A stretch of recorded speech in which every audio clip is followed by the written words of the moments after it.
What's going on, guys? Dr. Charles at Active Life Chiropractic. Today we're going to be going over a research review, specifically the EXPOSS study. The EXPOSS study stands for Extremity Pain of Spinal Source.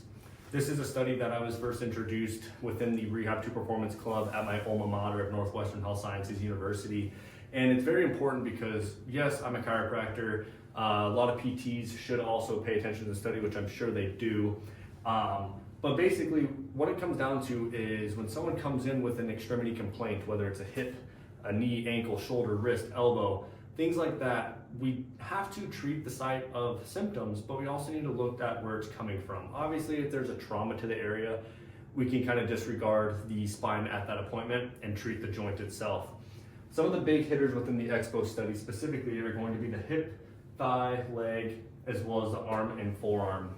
We're going to start here at the hip, thigh, leg, lower extremity complaints. It's going to be in that low 70% of those complaints are going to be coming from the spine.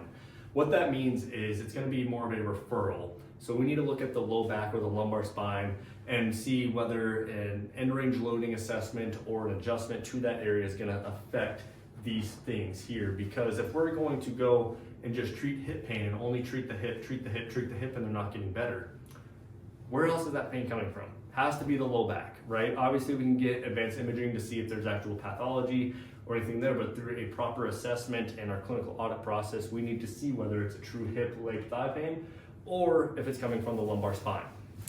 Step over here, let's look at this arm and forearm pain. That's an 83.3% spinal source origin, meaning it's coming from the cervical spine, right? This can be either from trigger points or joint restrictions in the cervical spine, or just overall lack of motion, stenosis, things like that.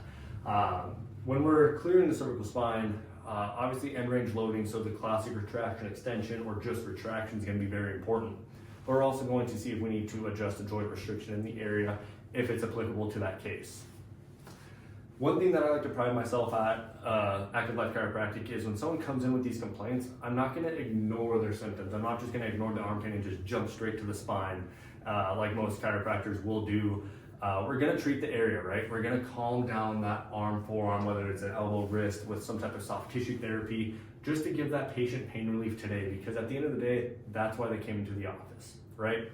They're going to come in and they're like, hey, this hurts, doc. Help me. They're not going to be like, hey, I realize my internal rotation on my shoulders is slightly decreased. Most people do have pain when it comes to those things, but really we need to treat the site of the symptom to decrease pain overall. In that visit, obviously you clear the spine. If it's good, then we're just going to treat the forearm. If there's changes with end range loading with MDT principles, that's going to be part of the treatment. So that's just my take on the EXPOSS study. There's some flaws in the study as well. But basically focusing on the heavy hitters like the hip, leg, thigh, as well as the arm and forearm are very important to us as chiropractors. So if you have any questions about specific literature at Active Life Chiropractic or even treatments at Active Life Chiropractic, feel free to visit activelifesd.com. Thanks for watching.